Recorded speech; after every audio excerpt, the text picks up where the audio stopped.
Hi guys! Usap-usapan ngayon ang pag-file ng case ni Kim Chiu against her sister Lakambini Chiu.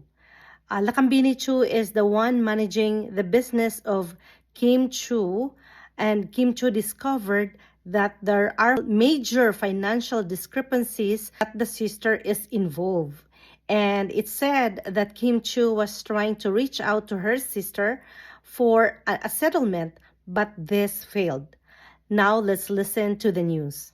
Host actress na si Kim Chiu laban sa kanyang kapatid na si Lakambini Chiu.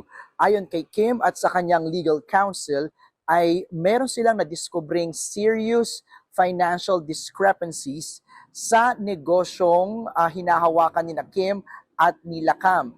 Si Lakam, ayon sa kanyang abogado ni Kim, ay merong management position sa kanilang negosyo.